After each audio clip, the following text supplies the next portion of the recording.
قاسم، اس نالائق کا پتہ کرو کہاں ہوتا ہے، وہ تو شہر جا کے بھول ہی گیا ہے کہ اس کے کوئی بوڑھے ماں باپ بھی ہیں۔ اب ایسے بھی کیا ناراضگی، رات کا کھانا کھاتے ہوئے مصطفیٰ شاہ نے کہا۔ کون، کس کی بات کر رہے ہیں آپ بابا سائیں؟ قاسم شاہ نے حیرانگی سے پوچھا۔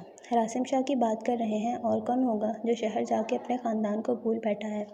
پتہ کرو کہاں ہوتا ہے آج کل، جا کے لے آئیں اسے، انہوں نے نارمل لہجے میں کہا تو کھانا چھوڑ کر سب بے یقینی سے انہیں دیکھنے لگے۔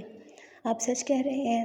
بی جان نے خوشی سے لرزتے ہوئے پوچھا تو وہ محض ہنکارا بھر کر رہ گئے۔ پتہ کرنے کی ضرورت نہیں شاہ بابا، راسم ماموں اسی شہر میں رہتے ہیں، کالج میں پروفیسر ہیں، 3 بچے ہیں، ایک بڑا بیٹا شہریار اور 2 جڑواں بیٹی امسال اور بیٹا بازل۔ امان نے مصطفیٰ شاہ کو مخاطب کرتے ہوئے کہا۔ تم کیسے جانتے ہو اسے؟ قاسم شاہ نے چنبھے سے پوچھا۔ ان کا بڑا بیٹا شہریار میرا یونیورسٹی کا دوست ہے، پہلے میں نے نہیں جانتا تھا کہ وہ راسم ماموں کا بیٹا ہے، کچھ دن پہلے ہی ریسٹورنٹ میں ملاقات ہوئی تھی شیری سے، راسم ماموں ان کے ساتھ تھے تو اس نے ملوایا تھا، چونکہ میں نے ماموں کو تصویروں میں دیکھا ہوا تھا اس لیے ان کو پہچان لیا، امان نے جواب دیا۔ کیسا ہے میرا راسم، اور بچے کیسے ہیں، ساریہ کیسی ہے؟ بی بی جان کے لہجے میں بے پناہ اشتیاق تھا۔ ماموں بالکل ٹھیک تھے، ساریہ آنٹی سے میں ابھی تک ملا نہیں ہوں، اور جہاں تک بچوں کی بات ہے تو شہریار 10 سال بڑا ہے دونوں سے، اور بازل 7 منٹ بڑا ہے امسال سے۔ شہریار تھوڑا سنجیدہ مزاج ہے، بزنس کرتا ہے، کنسٹرکشن کمپنی ہے اس کی۔ زریاب لالا، آپ کو یاد ہوگا آپ نے کچھ دن پہلے ایک ڈیل سائن کی تھی ضلع کنسٹرکشن کمپنی کے ساتھ، اس کی اونر شہریار ہی ہے، اور رہی بات چھوٹے دونوں کی تو دونوں ابھی پڑھ رہے ہیں، بلا کے شرارتی ہیں، بقول شہری کہ اگر ان دونوں کو بغیر روک ٹوک کے 1 گھنٹے کے لیے کہیں پر چھوڑ دیا جائے تو وہاں کے لوگ اپنے سر کے بال نوچتے نظر آئیں گے۔ اور وہ بالکل ٹھیک کہہ رہا تھا، میں مل چکا ہوں دونوں سے، اور عادل تو بھگت بھی چکا ہے۔ ٹھیک ہے، کل چلیں گے، مصطفیٰ شاہ نے زریاب اور عاصم شاہ کو مخاطب کرتے ہوئے کہا۔ سوری شاہ بابا، میں ضرور چلتا لیکن میری صبح 10 بجے میٹنگ ہے، اس لیے میں نہیں جا پاؤں گا، آپ دریاب کو لے جائیے گا، زریاب نے معذرت کرتے کہا۔ ٹھیک ہے، میں چلا جاؤں گا، دریاب نے حامی بھری۔ میں بھی ساتھ جاؤں گی، بی بی جان نے کہا تو سر ہلا کر اٹھ گئے۔ بی جان کو تو گویا نئی زندگی مل گئی تھی، ان کا خوشی سے دمکتا چہرہ دیکھتے ہوئے سب بے اختیار مسکرا دیے۔ مڈ ٹرم ایگزامز کے بعد ان کو یونی سے 1 ہفتے کی چھٹیاں تھیں۔ فاریہ پاکستان آ چکی تھی، اور آج کل ان دونوں کا زیادہ ٹائم یا تو ان کے ہاں گزرتا یا پھر عدید کے ساتھ گھومنے پھرنے میں، جس کی وجہ سے ان کی شرارتوں میں کمی واقع ہوئی تھی، جس پر ساریہ بیگم نے سکھ کا سانس لیا تھا۔ وہ صاحب جی، یہ لوگ آپ سے ملنے آئے ہیں۔ وہ سب اس وقت لان میں اکٹھے بیٹھے شام کی چائے پی رہے تھے۔ بازل اور امسال عدید کے ساتھ آئس کریم پارلر گئے ہوئے تھے، جب چوکیدار نے آ کر شہریار کو کارڈ دیا۔ انس ملک، شہریار کارڈ پڑھتے ہوئے زیر لب بڑبڑایا۔ ٹھیک ہے، آپ ان کو یہیں لے آئیں، شہریار نے چوکیدار کو کہا تو وہ سر ہلاتا ہوا واپس پلٹ گیا۔ تھوڑی دیر بعد واپس آیا تو اس کے ساتھ 2 لوگ تھے۔ السلام علیکم، انس نے سلام کیا تو شہریار اور راسم صاحب نے کھڑے ہو کر ہاتھ ملایا۔ ارے شہریار صاحب، آپ یہاں؟ اس نے پوچھا۔ ہاں، یہ میرا گھر ہے، میرے بابا ہیں اور یہ میری ماما، شہریار نے تعارف کراتے ہوئے کہا۔ مجھے آپ جانتے ہی ہوں گے، اور یہ میرا بھائی حمدان ملک ہے، انس نے حمدان کا تعارف کروایا۔ آپ لوگ بیٹھیں، دراصل ہم لوگ بازل اور امسال سے ملنے آئے ہیں، آپ پلیز انہیں بلا دیں، حمدان نے کہا تو شہریار نے حیرانی سے اسے دیکھا۔ آپ کیسے جانتے ہیں انہیں؟ شہریار نے پوچھا۔ ایکچولی میں انہی کی یونی اور ڈپارٹمنٹ سے ہوں، ان دونوں سے کوئی کام تھا، کچھ دن پہلے ہماری ملاقات ہوئی تھی تو ان کا تھینکس کہنا تھا اور انویٹیشن بھی دینا تھا، حمدان نے کہا۔ کس چیز کا انویٹیشن؟ ساریہ بیگم نے پوچھا۔ وہ آنٹی، میرے بھائی کی شادی ہے اسی ہفتے، آپ سب انوائٹڈ ہیں، خاص طور پر بازل اور امسال، پلیز ضرور آئیے گا، حمدان نے کارڈ میز پر رکھتے ہوئے کہا۔ اس سے پہلے وہ کوئی جواب دیتی، وہ دونوں عدید کے ساتھ گھر میں داخل ہوئے۔ اوہ ہائے، انس صاحب کیسے ہیں؟ امسال نے مسکراتے ہوئے پوچھا۔ میں بالکل ٹھیک گڑیا، آپ کیسی ہو؟ انس نے نرمی سے کہا۔ میں بھی ٹھیک، خیریت آپ لوگ یہاں؟ بازل نے پوچھا۔ ہاں، وہ انویٹیشن دینے آئے تھے بھائی کی شادی کا، آپ لوگ ضرور آئیے گا۔ مینیو کیا ہے؟ بازل اور امسال نے یک زبان ہو کر پوچھا اور عدید ہنس دیے۔ جو آپ دونوں کہو۔ ایسا کرنا، گول گپے اور قیمے والے سموسے رکھ لینا، ٹھیک ہے؟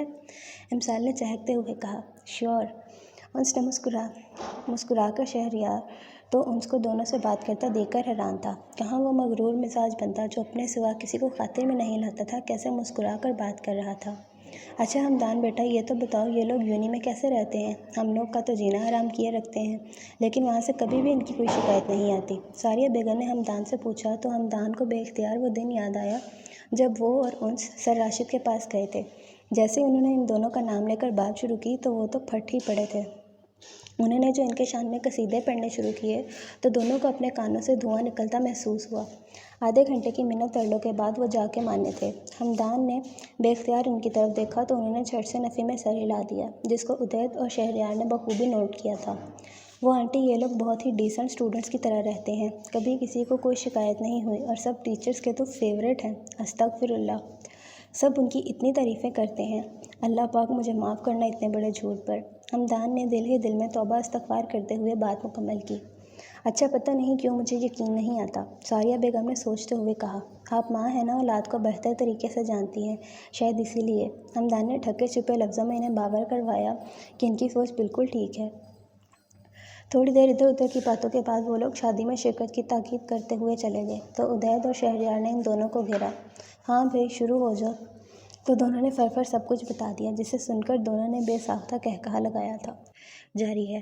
Must like the videos and subscribe my channel and don't forget to press the bell icon.